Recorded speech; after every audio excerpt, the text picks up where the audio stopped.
اللہ کے نبی صلی اللہ علیہ وسلم کی حکمت اور دور اندیشی کا اندازہ آپ اس بات سے لگا سکتے ہیں کہ جب نبی نہیں بنے تھے آپ، جب نبی نہیں بنے تھے، ہوشیاری دیکھیے آپ کی، جب آپ نبی نہیں بنے تھے، جب آپ رسول نہیں بنے تھے، آپ کی عمر 35 سال کی تھی، اور رسول کب بنے؟ 40 سال کے بعد، یعنی نبی بننے میں، رسول بننے میں ابھی 5 سال کا وقت باقی ہے۔ اللہ کے نبی صلی اللہ علیہ وسلم 35 سال کی عمر کراس کر چکے ہیں، اور خانہ کعبہ میں مکہ میں سیلاب آ گیا، مکہ میں ایک طوفان آیا اور وہ پانی کا سیلاب آیا جس کی زد میں آ کر خانہ کعبہ بہہ گیا، بہہ گیا، اکھڑ گیا۔ اس کی اثر نو دوبارہ تعمیر ہوئی، اثر نو دوبارہ تعمیر ہوئی۔ جب خانہ کعبہ بن کر تیار ہو گیا دوبارہ، اب آپ لوگوں کو اٹھنے کی بیماری ہو گئی تو اٹھیے جائیے، اب آ کے یہاں بیٹھیے گا نہیں، بیچ میں شوگر کے مریض ہیں، سب کو پیشاب آنے لگا، ابھی پکچر دیکھ رہے ہوتے تو بیٹھے رہتے، آرکیسٹرا کا ناچ ہو رہا ہوتا تو پیشاب رکا ہوا ہوتا۔ میرے بھائیوں سنیے، 35 سال کی عمر میں جب خانہ کعبہ تیار ہو گیا بن کر، دوبارہ جب اس کی تعمیر ہوئی تو حجر اسود کو رکھنے کی باری آئی۔ حجر اسود کو کہاں؟ وہیں پر جہاں ہے، ہم لوگ جو حج کرنے گئے ہوں گے ان کو معلوم ہوگا، جنہوں نے عمرہ کیا، حجر اسود سے ہی چکر لگتا ہے، وہیں سے شروع ہوتا ہے اور وہیں پر آ کر ختم ہوتا ہے۔ وہیں سے جب آپ شروع کرتے ہیں اور وہاں سے جب وہاں تک پہنچ جاتے ہیں دوبارہ حجر اسود تک، تو آپ کا ایک چکر مانا جاتا ہے، 7 چکر لگائے جاتے ہیں۔ حجر اسود کو جہاں رکھا ہے وہاں رکھنے کی نوبت آ گئی، رکھا جائے تو یہ قبیلہ کہنے لگا اس کو میرا سردار رکھے گا، دوسرا کہنے لگا اس کو میرا سردار رکھے گا، تیسرا کہنے لگا اس کو میرا قبیلہ رکھے گا، چوتھا کہنے لگا لوگ لڑنے لگے، تلواریں نکل آئیں، میں رکھوں گا، میرا قبیلہ رکھے گا، میرے قبیلے کے سردار کو یہ فخر حاصل ہونا چاہیے، حجر اسود کو ہمارے خاندان کے لوگ رکھیں گے۔ لوگوں نے تلواریں نکال لی، جھگڑا بہت بڑھ گیا۔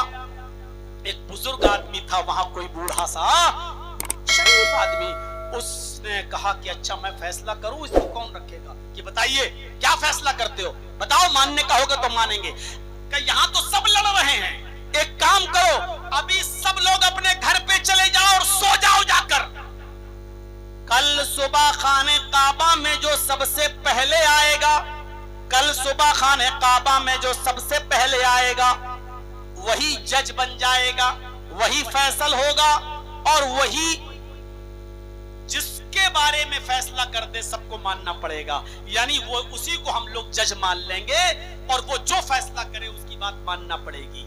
سب لوگوں نے کہا ٹھیک ہے، خانہ کعبہ میں جو کل سب سے پہلے آئے گا صبح وہی فیصلہ کرے گا، وہی جج بن جائے گا، وہ جس کے بارے میں بھی فیصلہ کرے گا وہ قبیلہ اس کو اٹھا کر رکھ دے گا خانہ کعبہ کے پاس حجر اسود کو۔ سب لوگ جا کر اپنے گھر چلے گئے، مجھے سب سے پہلے کرنا ہے، اس میں جگ رہے ہیں لوگ۔ جیسے مجھے بھی کل فلائٹ پکڑنا تھی، کل پیپل تلہ میں جلسہ تھا، نہیں آ سکا، ایئرپورٹ پہنچ گیا، پوری رات جاگتا رہا، نہیں مجھے فلائٹ پکڑنا ہے، مجھے فلائٹ پکڑنا ہے، مجھے جانا ہے، اور اپنے وقت پہ پہنچا۔ وہاں جانے کے بعد پتا چلا کہ جو فلائٹ 10:30 بجے جانا تھی اس کا اناؤنسمنٹ ہو رہا ہے کہ اب 12:30 بجے جائے گی، 12:30 بجے اناؤنسمنٹ ہوتا ہے نہیں اب یہ 1:30 بجے جائے گی، 1:30 بجے کے بعد اناؤنسمنٹ ہوتا ہے کہ 3:30 بجے جائے گی، 3:30 بجے کے بعد اناؤنسمنٹ ہوتا ہے کہ اب یہ 5:30 بجے جائے گی۔ بیٹھا رہا، 5:30 بجے کے بعد اناؤنسمنٹ ہوتا ہے کہ کچھ پرابلم کی وجہ سے فلائٹ کینسل کر دی گئی۔ کل تقریباً 300 سے زیادہ فلائٹیں کینسل ہوئی ہیں انڈیگو کی، مجھے بھی لکھنؤ سے پٹنہ اور پٹنہ سے وندے بھارت پکڑ کے آنا تھا لیکن نہیں آ سکا۔ جلسے والوں سے میں نے معذرت کی، بولے کہ میرا کیا ہوگا، بہت بیچاروں سے میں نے کہا میں کیا کر سکتا ہوں بتائیے۔ پھر یہ ہوا کہ میں کسی طریقے سے راجدھانی میں بیٹھا اور صبح آج کشن گنج اترا تو میں نے ان سے کہا کہ میں جمعہ پڑھانے کے لیے آپ کے یہاں آ رہا ہوں اور میں پریشانی بتا دوں گا، یہ پریشانی تھی کہ جس کی وجہ سے میں نہیں آ سکا۔ تو یہ پرابلم ہو گئی تھی، ہو جاتی ہے کسی کے ساتھ میرے بھائیوں۔ کوئی آدمی ڈائریکٹ، ہم تو خود تو پائلٹ نہیں ہے کہ ہم اڑاتے ہوئے چلے جائیں، ہم تو خود ٹرین کے ڈرائیور نہیں ہیں، ہم ویڈیو کال کر کے دکھا بھی رہے ہیں ان لوگوں کو، دیکھیے یہ حالات ہیں، انڈیگو مرد آباد کے نعرے لگ رہے ہیں، اور بہت زیادہ حالات خراب تھے کل ایئرپورٹ پر، لڑائی جھگڑا مار پیٹ کی نوبت تھی۔ تو بہرحال